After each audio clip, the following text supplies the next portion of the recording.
4 500 jeunes vont être mis en activité dans le cadre de la mise en œuvre du programme C2D.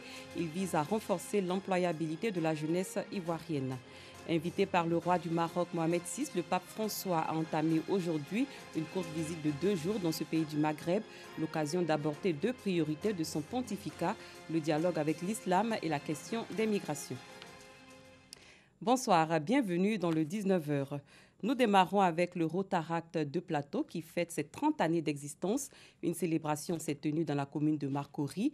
Elle était marquée par une collecte de fonds pour la construction de 2 salles de classe dans un village d'Ara, dans la région du Moronou, à l'est de la Côte d'Ivoire. Nous Sangaré, Clément Beaucoup.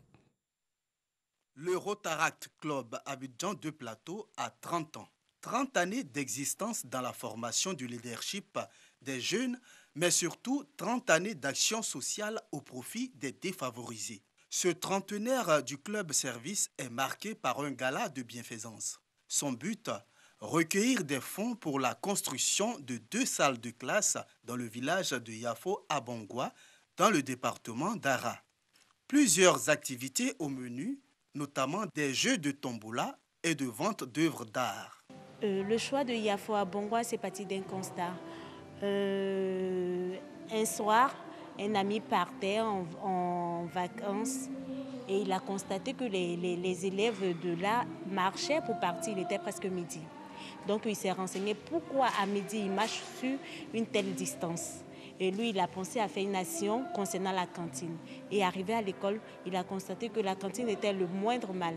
Qu'il y avait les élèves qui faisaient cours en plein air, on va dire, les élèves de 2 salles de classe. Donc, au lieu de construire la cantine, et les enfants feront cours indépendant des saisons climatiques, on a préféré d'abord construire les 2 salles de classe qui manquent à l'établissement et ensuite équiper la cantine. Une bouffée d'oxygène pour les autorités de cette localité, d'autant plus que la construction de cette école vient combler le manque d'infrastructures scolaires dont souffre le village. Je soutiens ce projet parce que vous savez que l'éducation est la base de toutes les nations et il faut soutenir l'éducation là où il faut pour que nos enfants, nos petits-enfants, nos petits frères puissent avoir aussi la connaissance comme nous et puissent un jour pouvoir soutenir d'autres enfants qui naîtront pour une nation prospère. Le Rotaract Club Abidjan de Plateau est une organisation apolitique du Rotary International. Il regroupe des jeunes âgés de 18 à 30 ans. Ceux-ci sont formés au leadership en vue d'être au service de la communauté. On s'intéresse à la 2e session du conseil municipal de Cocody. À l'ordre du jour, l'adoption du budget primitif de l'année 2019 et du programme triennal 2019-2020-2021. C'est reparti avec nous Sangaré et Clément Beaucoup. 9 milliards de francs CFA, c'est le budget primitif adopté au cours de ce conseil municipal de la commune de Cocody. Outre le budget 2019, plusieurs points ont été abordés au cours de ce conseil, notamment ceux relatifs au programme triennal 2019-2020-2021, mais aussi au cadre organique des emplois et taxes municipales de l'exercice 2019.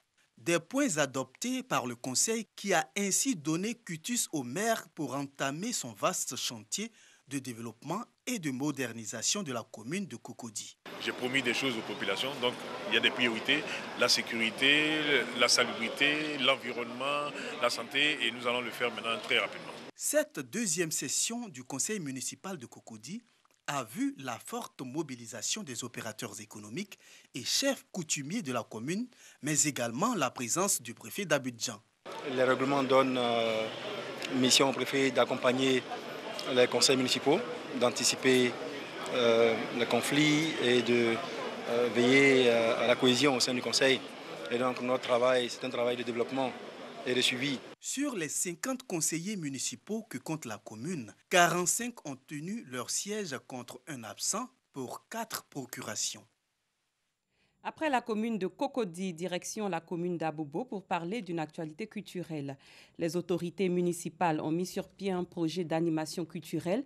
Il est dénommé Yekangoa et va permettre d'organiser tous les mois des actions culturelles à l'intention des jeunes. Ce projet a été lancé à l'occasion de la Journée internationale du théâtre célébrée hier 29 mars 2019. Clément Boko. Papa, aujourd'hui est la Journée internationale du théâtre. La Journée internationale du théâtre célébrée à Abobo. Le Centre d'action culturelle d'Abobo accueille les amoureux de cet art oratoire. À Abobo, le projet Yekangoa œuvre à l'animation culturelle de la commune. Yekangoa, c'est mensuellement organiser des bouquets artistiques avec 3 disciplines majeures. L'art dramatique avec toutes les composantes dont le théâtre, le conte, etc. La musique et la danse. Donc donner l'occasion aux artistes d'être partie prenante et animer l'espace. Pour le bonheur des populations d'Abobo, dit que le théâtre est une discipline majeure qui doit vivre, donc sensibiliser aussi la population. C'est tout à fait normal que nous puissions reconnaître l'importance du théâtre avec tout ce que cela implique.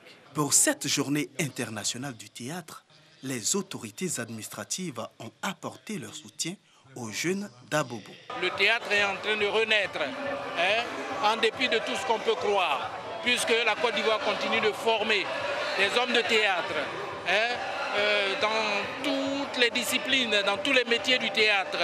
Tous les mois, le projet Yekangoa va organiser des activités culturelles au profit des jeunes d'Abobo. Toujours en culture, elle joue du balafon. Les jeunes filles de l'Institut national supérieur des arts et de l'action culturelle INSAC viennent de créer un groupe musical sur fond de balafon et de percussion. Elles ont fait danser le public de la salle des spectacles de l'Institut Goethe. Clément Boko partage avec nous ces mots.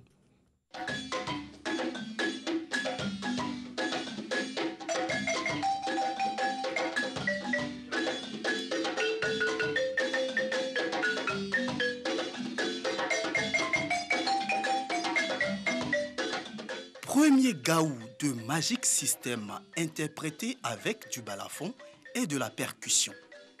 C'est avec cette originalité que le groupe Africama fait son entrée à la salle des spectacles de l'Institut Goethe. On n'a pas choisi de jouer au balafon, c'est venu à nous. Le balafon nous a épousés, nous sommes des filles adoptives du balafon. Nous avons décidé de jouer de cet instrument, de le valoriser parce que ça fait partie de la culture ivoirienne aussi. C'est la sonorité, la douceur. Le balafon, il nous parle. Vraiment, parce que parfois quand tu es en train de le jouer, tu es hors de toi, mais tu ne sais pas ce que tu fais, mais ça vient seul quoi. Ça vient seul et puis bon, c'est inspirant en fait. Africama compte défendre le leadership et l'autonomisation de la femme à travers la gestion et la maîtrise des instruments que sont le balafon et la percussion.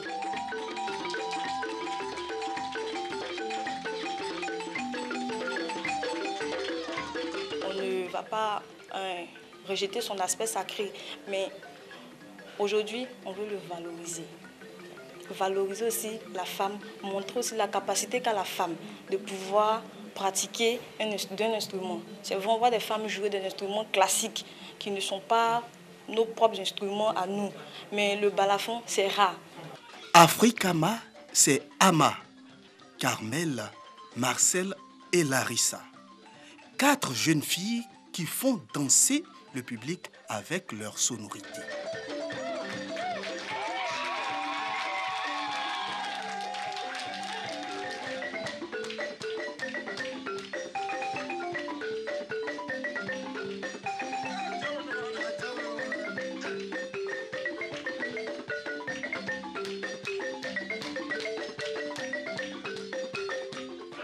Comment jugez-vous leur prestation de ce soir? Vraiment, j'ai aimé. J'ai aimé. C'est comme ça, tout le monde a commencé par là. On va doucement pour grandir.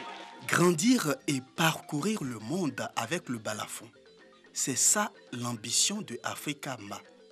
Le balafon ou déformation de l'expression bala afo traduisez en langue bambara, parle Bala le griot, est un instrument de percussion idiophone mélodique originaire du Mali.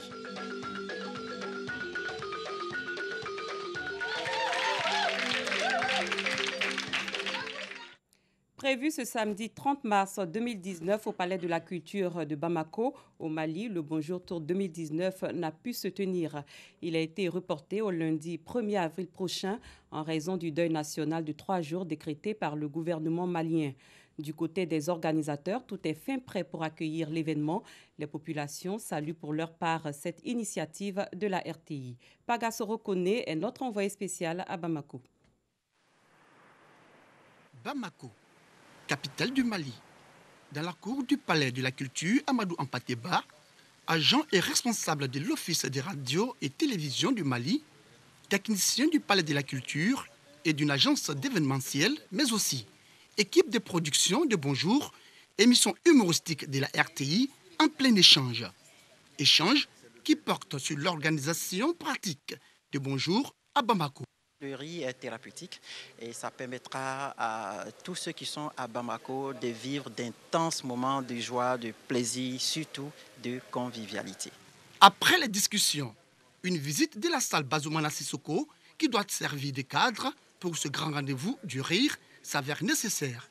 Pour les organisateurs, tout doit être prêt pour accueillir l'événement. À l'URTM, toutes les dispositions techniques sont prises. Et que ce soit les réalisateurs, les caméramans, les ingénieurs vidéo, et tout le monde est vraiment disponible pour mener à terme ce projet.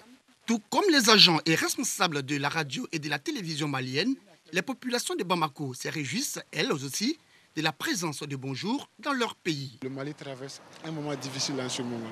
Donc moi, quand même, je trouve que c'est une bonne idée de faire une réunion des humoristes.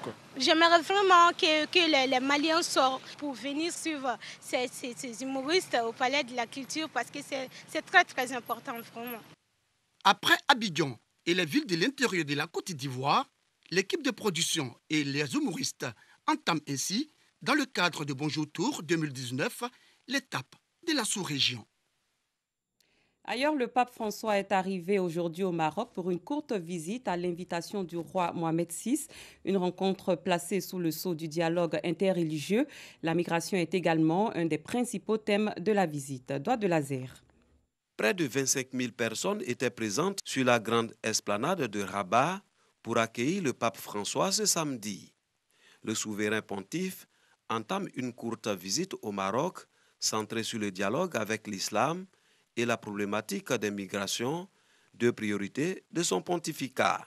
Le chef spirituel des 1,3 milliard de catholiques a été invité par Mohamed VI, roi du Maroc et commandeur des croyants, pour cette visite placée sous le signe du développement du dialogue interreligieux.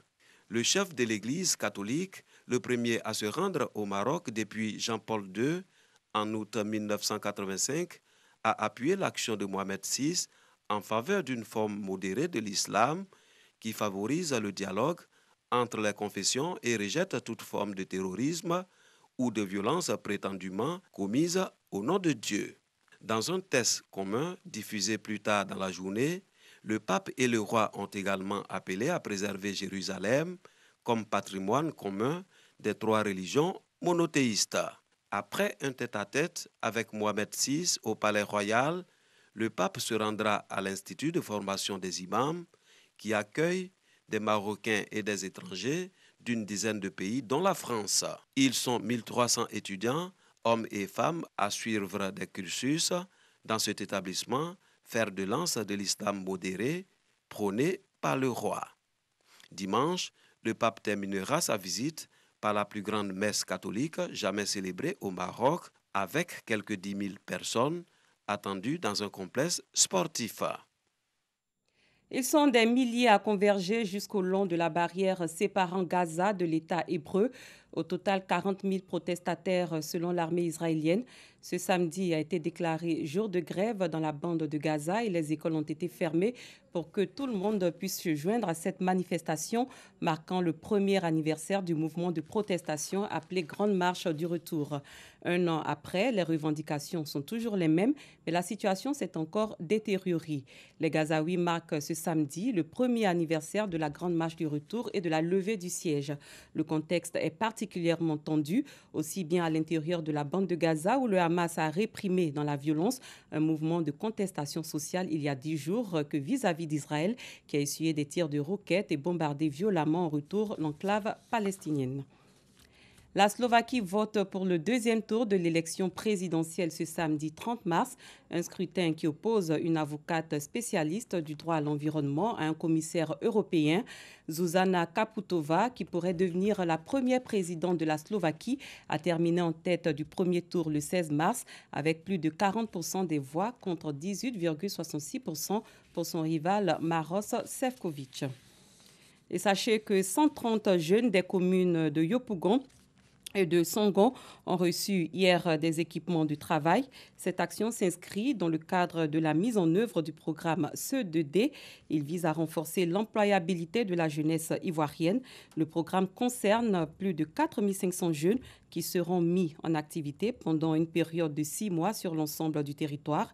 Ils vont entreprendre dans le cadre des TIMO, travaux d'utilité publique à haute intensité de main-d'œuvre. Fin de cette édition. Merci de l'avoir suivi. Très bonne soirée. Les programmes se poursuivent sur RTI 2. À demain, même heure.